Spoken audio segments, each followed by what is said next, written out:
Hello, this is Matthew Weiner, and I'm with Aaron Levy. Hi. who is the writer of this episode. This is episode 5, The Chrysanthemum and the Sword. And just saying in advance that this episode, the idea of it came, all the writers have to bring in 10 ideas during the first week of the season, even though I've mapped out the season. And Maria and Andre Jacques Maton came in with this idea about Honda, that they were their motorcycle, we'd always talked about Roger having to deal with doing Japanese business. And so here we are with this episode. And as you know, Don has lost his secretary, Allison. She's quit. And this is his new secretary, Miss Blankenship. In addition to the two major cough drop users, smokers and cold sufferers, is another group that eats them as candy. The technical term is hypoglycemia. The idea was that we wanted, they've mentioned Chaw before, right? Yes. Donald Draper. Yeah, talk about Chaw.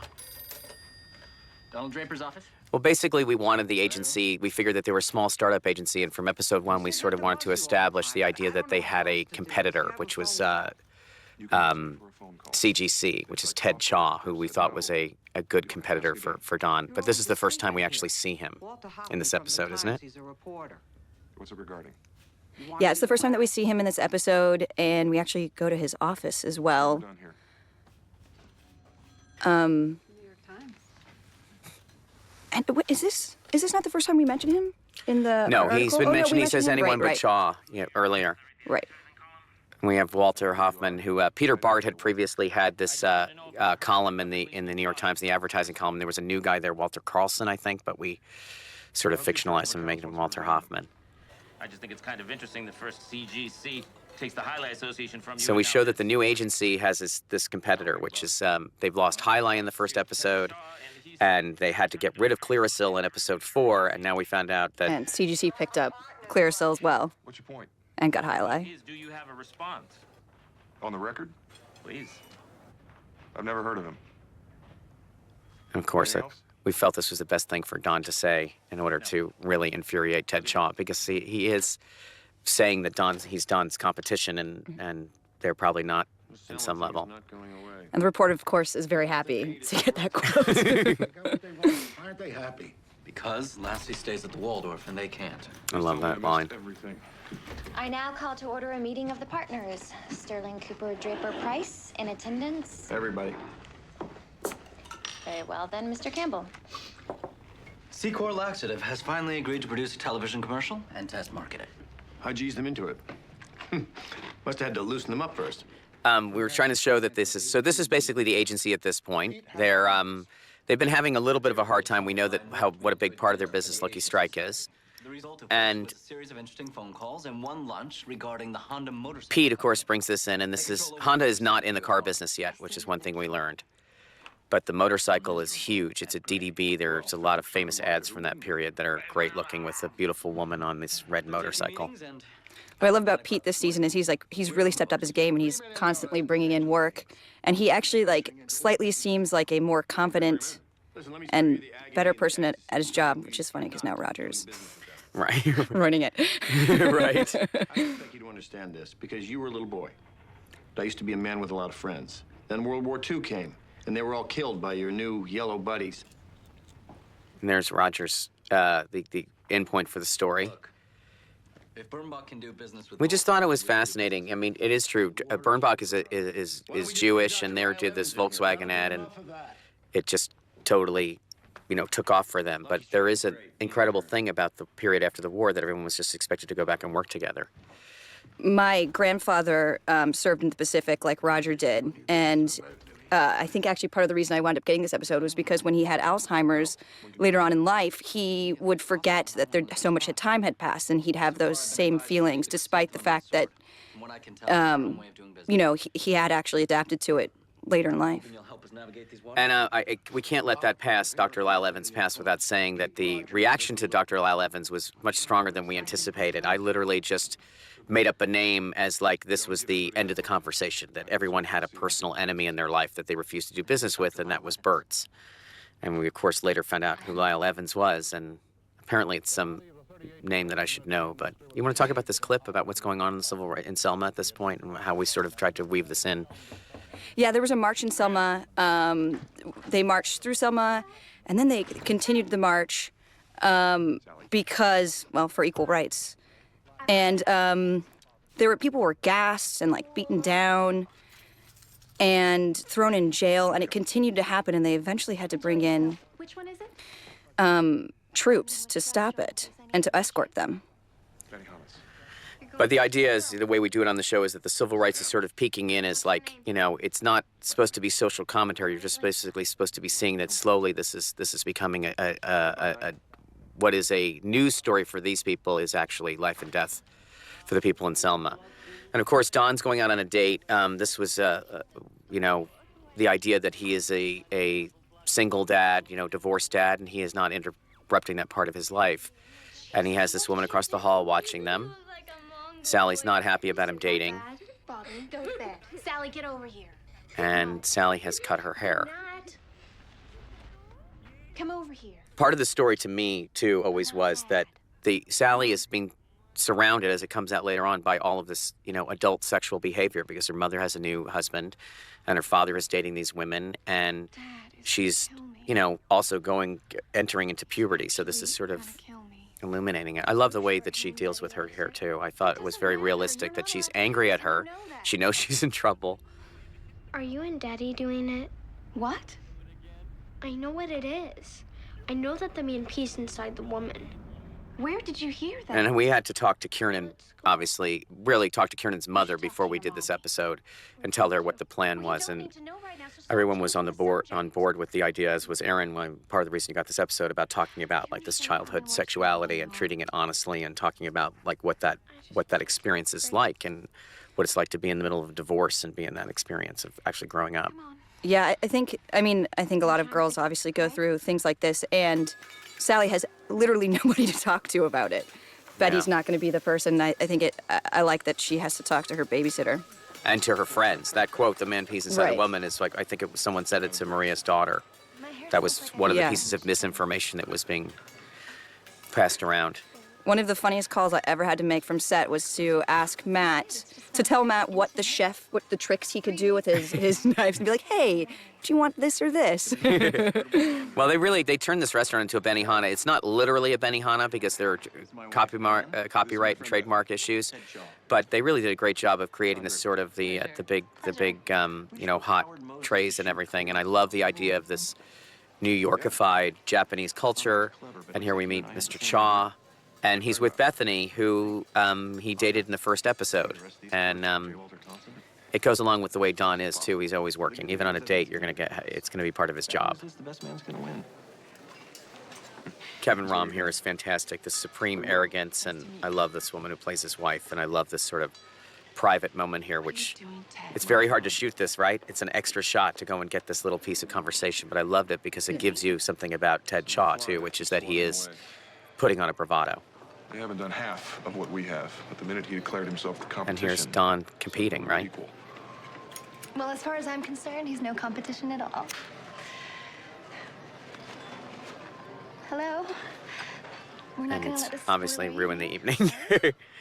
Didn't we talk about this, too, like that Don would probably have never eaten Japanese food? No one in New York had eaten Japanese food. I don't even know that teppanyaki really is Japanese food.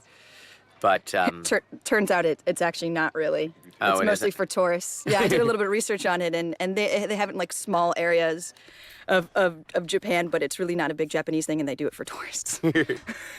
so he doesn't know how to use chopsticks or anything, which I thought was kind of a cute ending to that. Go to bed. I'm really, really sorry. And here you get a flash of Don's temper, No, it's just... and she's sort of, she's a nurse. I love this idea that she sort of psychologically defends Sally, It's pretty bad. but Don just assumes that she's Leave them alone. defending She's herself. in the bathroom. I didn't know. You're supposed to watch them. Don't. I finally got her to sleep. Do you know the river of shit I'm gonna get from her mother? I'm sorry about that. And of course, that's what Don cares about. Well, you know what? Little girls cut their hair. They do. She probably wants to look Did you ever cut your hair? No, I didn't. I wasn't that. A lot of girls cut their Barbie dolls' hair, and I never did that either. Severance. Because I realized it was going to wind up looking bad.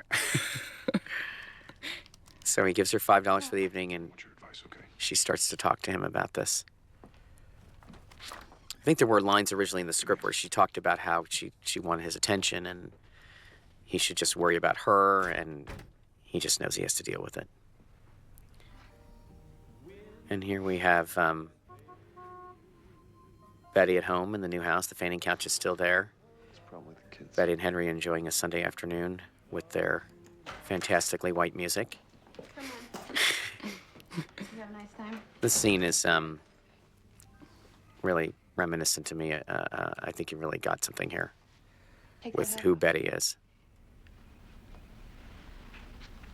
Let me explain, okay? What the hell happened to you? Calm down. You cut her hair? No. I cut it. I'm sorry. Hey! Betty! It was an accident. Jesus. We talked about that slap over and over and whether she was actually going to do it or not. And then Damn right you're finally Right. came to the conclusion that, yeah, she would. I honestly have to say, like, I don't hit my kids, and I try to explain in the show that it is a different era, but it is really, if there is a reason to slap your kid, especially if you're that angry at your husband, it is for cutting her hair like that. She has picture day, and Betty is so concerned about vanity. I love this. This feels so much like a mom to me. Kids, The yelling, and you never did this? what I love about the way the story works, too, is that this when my mother was mad at me, she would was threaten to about a cut my hair. deepening of our understanding of Betty and Henry's relationship also, Consider what right? you're paying attention. You know what? I don't want to know about your life. Yes. You can't even watch them for a second. It's like And leaving I mean, in them a second, know you're going to that. see how Henry and Betty, well, how Henry deals with Betty and how it's really a lot better than obviously how Don did. Yeah. And it's a twist, right? To me, it was a twist that he actually said to her, he actually talks her down and I says, want him dead. don't punish her. You don't think I feel that? He's had a daughter, he's divorced already, Divorced, Betty. and he's mad at Don. And then she reacts better to this type of Take a night off? And who knows who he had watched talk than some secretary and than she might have. She actually decides to go and apologize to Sally. But of course, bubbling under all this, I think there is some jealousy also about Don's life and the fact that Don's life has gone on, as we talk about later. And not just once. Right. And that he's seeing women, openly and whatever, and she has her husband and it's all good, but he can't even stop dating for the night that she's there. And I always wonder how the audience would feel about that, but it's so much of the period and it's so much of that man and everyone we've ever talked to from that period whose parents were divorced. The dad would not stop dating if he had the kids for the weekend. And she can go on her sleepover. Just love this reward. this softening of Betty here. Really? It's great when you can tell a story like that, and the twist is that the people behave in a rational way. You're soft, you know that. And I love this line too because I feel like it's the first time that you realize that Betty loves Henry. She does, yeah. So Don comes back to work, still irritated The about. Harlem meetings today, and before you bite my head off, I am up to date on the For the protocol. chrysanthemums. Yeah, you want to talk about how much research you did to get this job? No, it's really important, and we're going to be talking during the scenes. But Well, I did a bunch of research on Japanese during this time, and I actually wound up finding this book, The Chrysanthemum and the Sword, which had been written about the culture, and it was the premier book on the culture at the time, and about business in the culture and about too. business and the culture. And it turned out that Matt had actually already known about it, previous to me actually finding this out. But through that book and a lot of research, we found out so many different things, so many things that symbolize things. The chrysanthemums, obviously, he just talked about. The funniest thing was I remember just asking, like, well, was that the way it is in 1965? And somebody said, oh, that's the way it was in 1465. This is like Japanese business culture. And there's so many disagreements about it. It's just like when we did Catholicism. There's so many different rules. It's so personalized. I love these actors. This was Leslie Glatter, who directed this, actually lived in Japan, speaks Japanese. Blew a lot of these actors away when they came in and started speaking, talking about their dialects, answering them in Japanese. And she helped us. In the end, these three actors are Japanese Americans. But we saw a lot of actual Japanese, and we wanted to get this. You got this right with the translator, the big boss, the secondary guy, and of course they bring the translator, even though they do understand a little bit of English. And this preliminary meeting is going well. We love the idea of the new agency being put on its display, and Cooper, of course, has his own interest in Asia. We know that from the beginning of the series, in Japan in particular. I cannot accept. And right now it's 2. They're doing another tradition that happens, which is you're supposed to present a gift to the people you're doing business with at the beginning of the meeting. And Pete's actually specifically doing it with 2 hands because you're supposed to hand it with 2 hands. There's all these different. And he's supposed to refuse it like 2 or 3 times. Three times, right? And I'm sitting there saying, like, well, how much of the script is going to be taking up with this guy refusing this gift? And then I was like, well, you know what? It's good drama to see Pete going through this. And then we had this little thing here that Aaron discovered when they were talking about the gifts. The muskmelon is like one of the ultimate gifts that they give, which is like a cantaloupe. But in the end, human nature is that the boss wants the Johnny Walker Red, right? Yeah, but it turns out you're still supposed to give the boss the more expensive gift, despite the fact that those are supposed to be good luck, the melon. But for some reason, I was not And here's a string In fact, someone of said lunch for me with Randall. Slattery here is just like a delight to me because we know the discomfort here. I have to warn you, they won't And know it's over until he you gave come such a variety of performances here between like hurt, angry, glib, light. Yet to present the rules. And I love the idea, this was also from your research too, I think, that they wouldn't react to this. They would never walk out in a huff. It's just, you're dealing with something really far. And who knows if they would never do that? I'm sure there are some Japanese people who do that, but culturally and business-wise, this behavior was pretty accurate, we were told, right? Yes, and actually, I have to give some credit to Allison Mann, who's our research person, because I think she was the one who found that out, and she wound up talking to a lot of different people who were experts on Japanese culture, so that we could make this accurate, who are experts on Japanese culture at the time as well. Go ahead, tell them what I said. And then we had this great thing about the way the open competition worked, which really worked for this story. It's really the key to it, which is that We beat you, and we'll beat you again. in the We don't want you to competition, Jap crap. Jap crap, that's really the harshest of all of it. But it's really just growing up, when I was growing up, that's what everything from Japan was called. And McHale's Navy was still in the air where they were constantly referred to as Japs. And that sort of anger about, how do you turn people from being mortal enemies into being partners? It's not just the personal loss, it's the programming, the propaganda. You're taught to think of the enemy as not even being human. To your presentation. But what was great about it is that there was so much about this episode, and we decided from the beginning was about shame. And the shame for the Japanese, what it plays in their culture, the shame for that it was going to be used against them, and Rogers Well, you know how they are. Maybe it'll kill itself. embarrassing them. I'm not even talking about And money also right now. Sally's I'm talking shame. about And of course, that was the other part of it, Have yeah. you seen that motorcycle? They love design. As long as my name's in that lobby, I get to choose whom I do business with. Sally's and And I've got Betty's. a lot better Right. reasons than you had with Jansen. Jansen was over. Well, I made a pledge to a lot of men you'll never meet not to do business with them. Christ on a cracker, where do you get off? You know what? You weren't there. You weren't anywhere. I'm sorry you can't understand. It's been almost 20 years. And this is this And whether you like generational it or not, thing the that we've world talked has about a lot in moved the on. show is that These are not Pete's the same generation people. was not How could in that be? the I'm the army. same people. They're in You don't between. think I know what you're doing? I love that line You're on the same wrapping yourself people. in the flag so you can keep me from bringing in an account because you know that every chip I make. And Pete's will become accusation less that this than is a about lucky business strike, and therefore is just the less most dependent on insensitive you. thing he could say in Roger's mind. There's a great take. I love that. I love the way Vincent jumps back. There's a great take of this where Roger lunged at him and he ran into John Hamm, and John Slattery ran into John Hamm, and literally bounced off him. I just love I felt that it wasn't self-pitying. I thought it was a really interesting emotion for him. It was really about what was right. Now here we have our scene that was, what I love about this is that I'd heard about the Ilya Kuryakin thing. I'm a little bit younger than this period of television, but this actor, Dave McCallum, was a tremendous focus for adolescent females as a non-threatening, super handsome man who was actually, he just passed away. He's not Russian. But the way to insinuate this and to talk about like how normal it is, how this is prepubescent sexuality, I guess it's slightly weirder because the girl's there, but Leo did an amazing job of sort of recutting this into a dreamy state and putting a cue from David Carbonara there. Nothing. Laura, Someone else was here. go upstairs. And of course, Betty's sexuality. Betty is she's a newlywed. It was important that the kids were out of the house, and this is what they were up. This is what they were up to when the neighbor woman came over. Is she sick? I would have come and got her. And then Henry comes down in his robe. Yeah, Henry comes down in his robe. Betty comes Yeah. down in her bathrobe. sort of diaphanous. You want to talk about how originally how the scene was? This is actually something that we had a censorship issue with.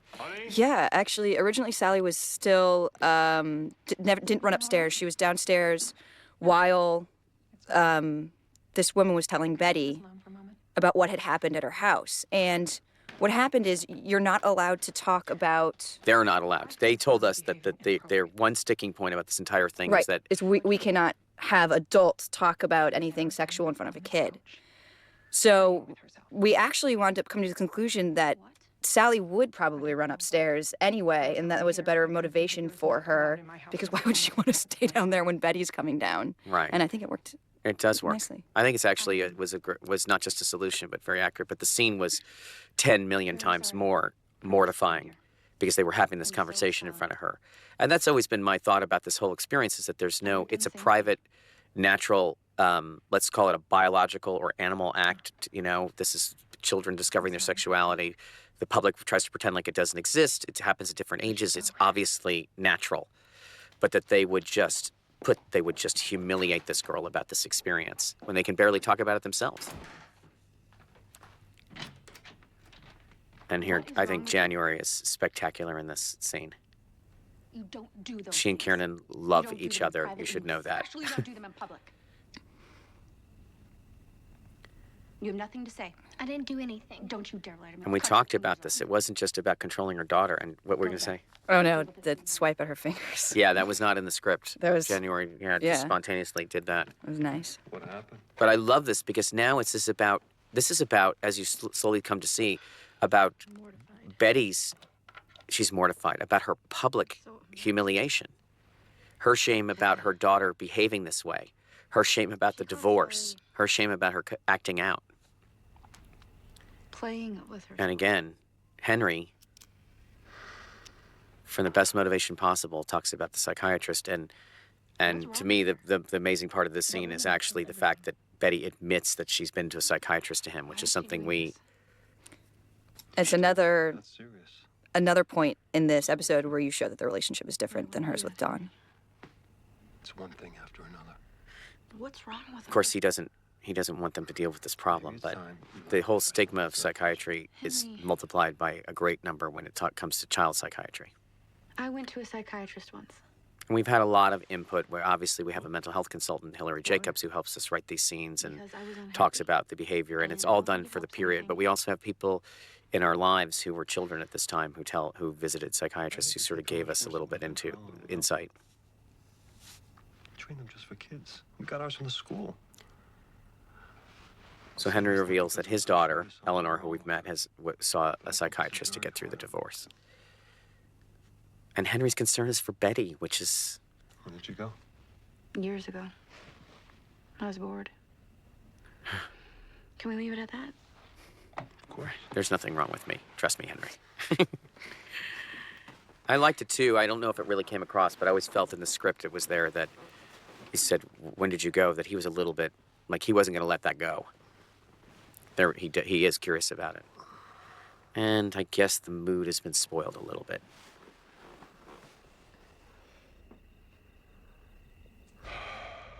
Miss Blankenship, any luck on that call to California? I'm sorry, no answer. Keeping the alive, Anna Draper. yeah, Anna Draper. Send them in. It's nice to have little threads of that throughout the... I think we're okay, but everything they do is inside out. I got a call this morning from my contact there, Masao, telling me that the meeting was... So they've been given money to do this project. They've been given a certain amount of money, and it has to be boards and copy only. No one can spend their own money on it. Look, this But of course, people do all the time. They've outgrown it, and we haven't. This whole concept of the bake-off came to us from Josh Weltman, who was explaining to us how this works, and they give you a little bit of money, and you can only spend that money. Blankenship is Randy Heller. This is really her first full-on performance episode. You wrote a lot of funny stuff for her. And she nailed it. Look, I know it's an old one, and I have to let it go, just for my health alone. There's also a turn in here that I love in this scene, too, which is Roger apologizes, and then the minute he hears that the Japanese have dumped them, he just goes apeshit on them again. It's over. No, Bert, I said we have a meeting. It's most likely. And of course, that they're Cooper expecting us to understands the come whole in language of this. How do you get there from here? Have we received a gift? And did you get this from the book about that they would send a gift afterwards? And Yes, it's expected that if you give a gift, you should receive a gift in return. So oftentimes it actually happens in the business meeting. They will bring one, but if it doesn't happen in the business meeting, they will send one in return, which is what should have happened. And of course, there's another thing. They didn't tell them that they don't want to do business with them anymore. right. And all of this is based on a way that Japanese culture, which we couldn't nail down because it varies so much. But this is the tradition that we were told about and that the research supported. And of course, individuals behave differently. What's interesting to me is the Japanese were discovering about our business also. And one of the things Allison told us, especially at this period, they were so interested in American business and emulating American business and how to raise themselves up. And Honda in particular, he was such a maverick and such a fascinating person that it kind of was a great match. The actual guy who created the motorcycle and the race car and eventually the automobile company, and Sterling Cooper in terms of his marketing concepts and his operating outside the system. And Honda himself was specifically interested in the American market, and he was supposed to be extremely unconventional for Japanese culture. I guess like what he wore would be unconventional, his look, and also his style of doing things. And he also had a huge personality. He was not a shy person. He was like a bigger than he was not particularly humble. And it's only March. I would be willing to risk bankrupting this place if I didn't think we were already dead in the water. So Don says, let's really spend our own money to get this account and to make it up. We're going to make a commercial. It's going to be amazing. And Lane says, we can't spend any money. We don't have that money. That money will be needed to pitch on all kinds of business throughout the year. And so now they can't do anything. And there he is reading The Chrysanthemum and the Sword. Ellen Freund got us a great cover, great copy. What do you want? Don's office, the first time we're seeing it. You can see the desk is different. There's a sewing machine in there. Our feeling. And Betty arrives at this decision. No, it's more serious this time, and I'm telling you because I found someone. I love this conversation, too, because they're using their child to continue their divorce. What did she do? She set the house on fire? To level all the accusations. In front of And a friend. she was masturbating like, that should shut you up. And this question here, which created quite a conversation in the room in front of a boy or a girl where everyone sort of said, what's the difference? And I was like, a man would want to know that. There's a difference. One's worse. I don't know why. She's out of control. I thought you'd be concerned. Well, at one point, Betty did call her a little lesbian, so... Yes, that's true. Yeah. I don't know what else to do. You know what kind of little girls do that? Fast ones. But I love the idea that Betty is a carnal person. And, we always felt that her relationship with Don was based on her. She's not a frigid woman, as they would call back then. She's a living sexual person. But she is definitely a standards. She thinks cultural standards. I'm married. Jesus, you ever hear yourself? I'll give the information to your secretary. Perfect. Good night. So Don does not want her. We know how Don feels about psychiatry. He does not want her going to a psychiatrist. He does not like the fact that Betty made this decision. And then Betty just said, basically, you are sleeping around, and that's why she got that idea. And Don says, you're the one who... Oh, you want to talk about this? The Drinky Bird? Had it just come out, and it's from Japan, which we liked also. Now they're made in China. I'm wondering what makes you work. Joan, Pete, Peggy. What about the Drinky Bird? Well, no, it took Ellen a little bit to find a Drinky Bird that worked. She ordered 3 or 4 of them, and only one of them could still do it anymore because we had to get a period correct one. Yeah. What's wrong? I love this, that he drags him into Joan's office. And this was a big story point for me to figure out how to tell this story, because I was hesitant to do this story because I wanted Don to win, and I love the way he won, but I felt that there's Apparently making a commercial for the he has a plan, and we don't know the plan. We see it enacted. It's a kind of storytelling that we haven't done before on the show, and I've seen it, and I wasn't crazy about it on some level. And then I watched it and thought, this is delight. It's a delight to see him pull this together. I'm gonna make a left turn. And I love the fact that it starts with him punishing everybody for not reading that book. I'm making a commercial. And that Joan gets it right away, right? So what's our Yeah, campaign? Joan immediately understands what he's doing. We're not doing anything. He just needs But not to be Peggy. clear. Yes. He's going to make a commercial. What if it's fantastic? He'll win the account. There's so much. You let me worry about that. he tells the whole story here. That's the way I rectified it in my head, is he tells everything he's going to do. I am. Clearsville doesn't wrap it. And this sort of caper theme, which David Carbonaro wrote for this, to me holds this whole piece together. I love this director too, and Josh also helped us with this a lot. He said, you know, they should make it sound as huge and as expensive as possible and make this guy really salivate about getting this job. And then hopefully he will tell his the person he works with all the time, Shaw. Sorry about that. And then we had to get 2 of these motorcycles. The motorcycle was really spectacular when I saw it too. It's just beautiful. That's Draper, isn't it? The white one. Yeah. Yeah. Anyway, it's 12 scenes. One of them obviously has a crowd. 12 scenes is a lot for a commercial, okay? Staten Island Ferry, closing Fifth Avenue. I'd give anything to do this. And I love this cut here. Right now, I'm too This busy. guy was great. He Anyway, really, you know really I'd looks like a rather commercial shoot your director to me. commercial. Yeah, he does. I don't have one.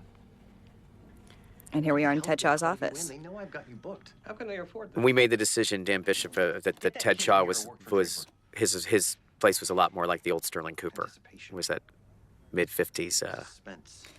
And I love that there's the High ad in the background. right? And he's got all his Japanese stuff up there.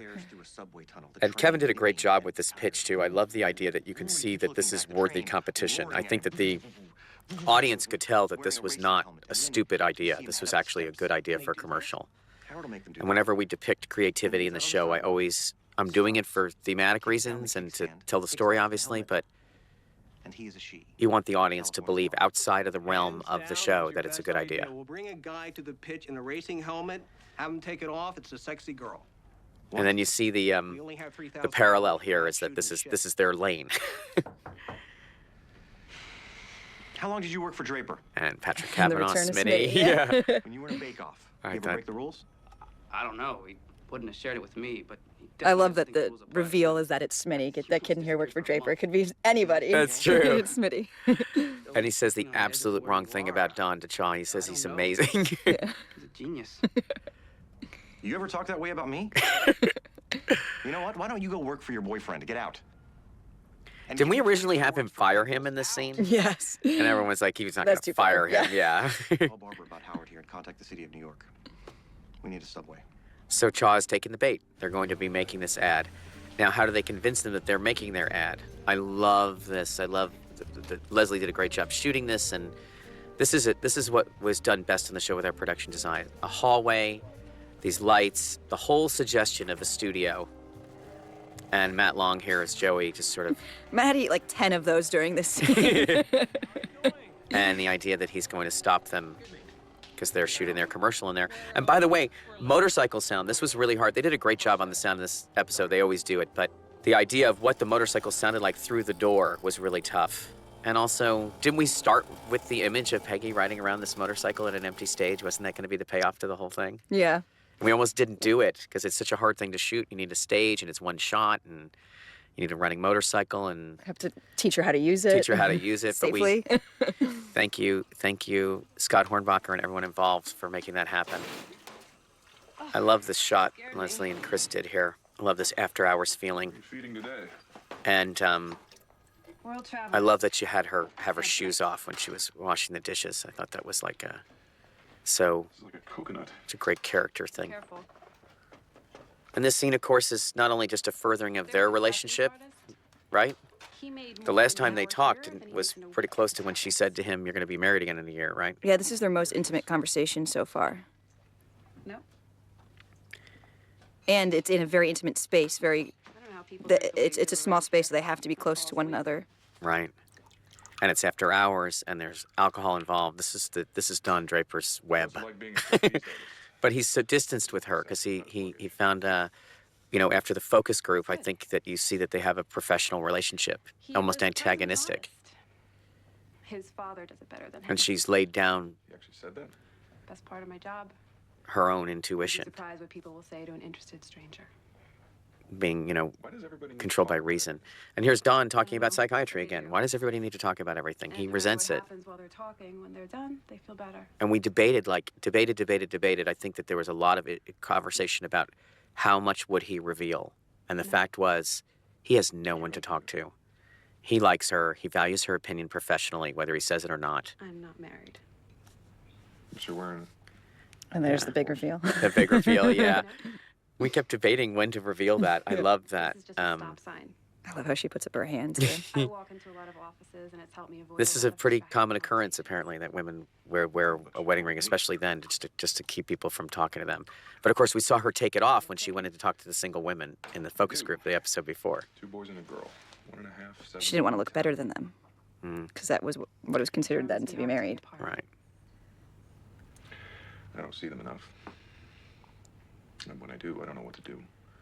This emotion to me is something I feel relieved. that I know is true and heard many times, which is the irony of how hard it is to be this divorced dad and drop your kids off and be incredibly relieved when you're driving away. The guilt of that. My ex-wife thinks my daughter needs a psychiatrist. And I assume you're against that. I love her outfit here. I love her hair. I want her outfit here. Well, I can't say there's any evidence to support this. And there's so much intimacy in this conversation, even though it's kind of a hypothetical conversation. I don't think that moment is their eye contact and where she's offering that. And just to hear Don talk about these things with anyone, you know that there's, in his mind, something about this woman that allows him to do that. This shot, this exit here where she grabs her Oh, coat, yeah. I just love this. Look at that. I love that. I love how the jacket sways. And back his and forth. posture, yeah, the whole thing. There's moments like that in the show that you can't write. They just happen poetically, and they don't just happen. They're worked on. Great actors, great cinematography, directing. And Dr. Edna, He has a daughter. And this first scene was really about Betty explaining what had happened, and she would have had a phone call, we found out from Hillary. Have Sally work with me. I'd like to meet her But and then interview you and your ex. I love the idea that this woman was instantly so empathic, and that Betty expresses here, as she should, a fair amount of guilt This most recent incident about what of the happened. most Her recent divorce incident? is the cause of this. She definitely believes I know that. The divorce is mostly to blame. There you go. Ever since my father died. He lived with us briefly. And then, of course, Betty's own sexual history sort of comes up here. And you see her where her attitudes come from. And she misses her father. You can't pretend like that, I wish he had met that's Henry. never happened. That's my husband. She finally married a man that Jean would like. He never met him. My mother. And my God, can we talk about the set and Jeannie Bryant here and these actors? My brother. And look at this outfit. It just blows my mind. And Dr. Edna's too. This vision of Peach. And then my mother found it. Betty She dressed nailed up it to the go bedroom door. to the psychiatrist's office, Right. which is What about fantastic. you? And what about you? No one's asked her about that. And here's her. I was private and mostly outgrew it. Mostly outgrew it. Dr. Keener. Call me Dr. Edna. That's what the kids do. Of course, I know children do this, but not in public. Betty knows that I there's... feel like Sally did this to punish me somehow for everything. That statement is really, that's the big problem. And that's everyone involved in helping us with the scene and our intuition in the room and your intuition and my intuition was really that Betty is a narcissist. And the idea that Sally's natural growth as a human being is somehow being used to humiliate Betty, that this activity was done to humiliate Betty is just alerts Dr. Edna to the fact that this little girl needs help. Even though these are really exciting events. It'd be helpful if you and I were to meet once a month, just to, keep up with Sally's progress. Will you tell me what she talks about in here? And of course, yeah. Sorry, I was going to say, Dr. Edna shrewdly realizes that she also needs to have these meetings with Betty. But I love that Betty wants to know if it's going to be like her last psychiatrist. Are you going to tell? If she asks about Sally, you're going to tell me what goes on in here, and she's like, no. And all of a sudden, Betty's like, oh my God, I have a psychiatrist finally. Even though Sally's supposed to have a psychiatrist. I love this thing about the house, the toys. They got the perfect house. There's Betty enjoying her childhood. So, again, a lot of sets in this episode. I love the way that this is presented. So we don't know what has happened, really. All we know is that Shaw is coming out, and he did make that movie. We didn't make one. It's too expensive. Well, then you're out of luck, Donnie. Because I sure wouldn't want to follow what I showed them with a speech and a couple of posters. Donnie, his supreme arrogance. And Don read the book, so here is our moment of shame. And I love the way this is shot. I love, go ahead, talk about it. Oh, no, and this is based on that quote that he came in with now. So now you know why he gave that quote to people in Joan's office, to Joan, Peggy, and Pete, that we found from the Chrysanthemum and the Sword. Right. And he's figured a way to say, you didn't stick to your rules, I'm going to shame you. And in addition to that, he's also returning the money, which I thought was like the best part, was it would be this gesture of writing the check. Like I didn't just come in to tell you I'm not doing anything. I came in to give you your money back because I don't want to be in business with people like you.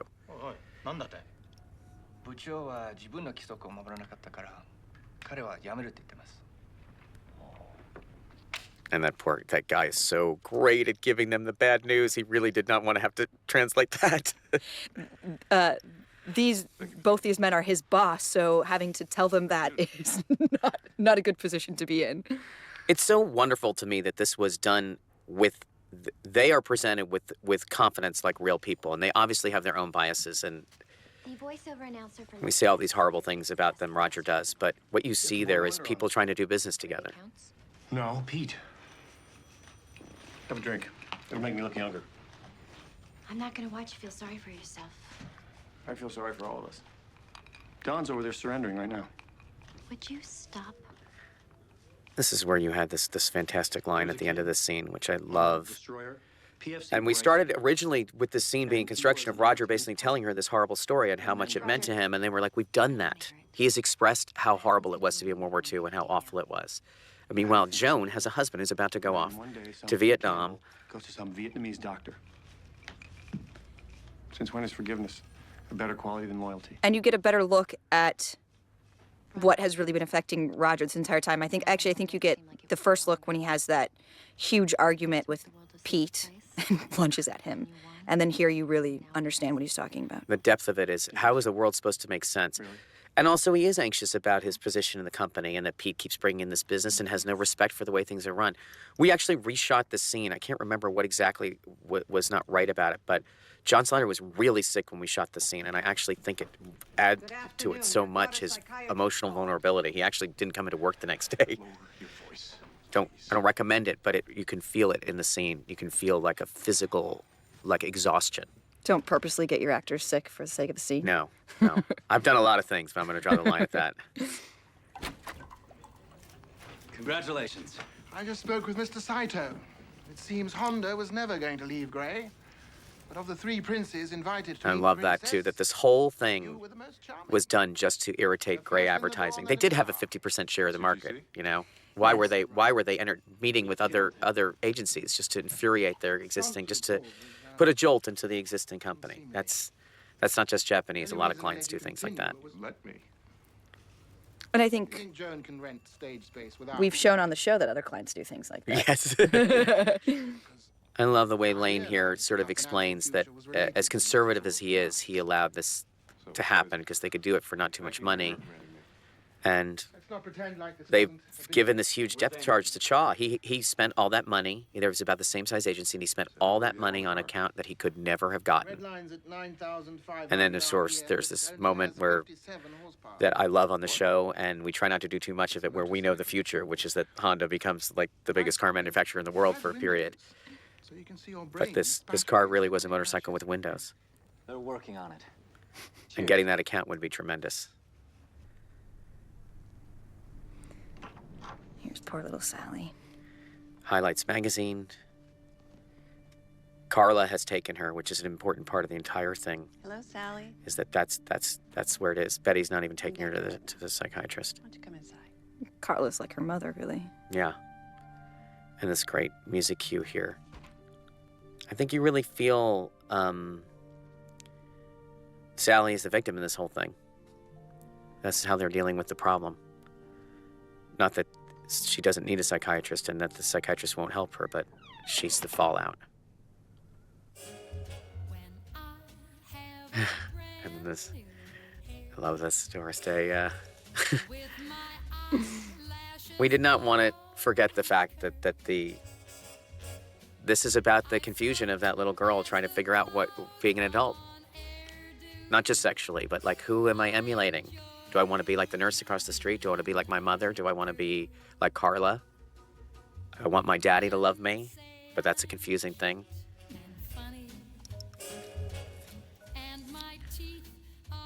And in the end, she's the one stuck with the shame. Right, which she then has to close behind a door with the psychiatrist. Yeah.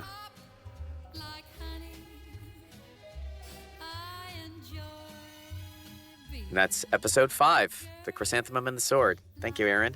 Thank you, Matt. Thanks for writing such a great draft.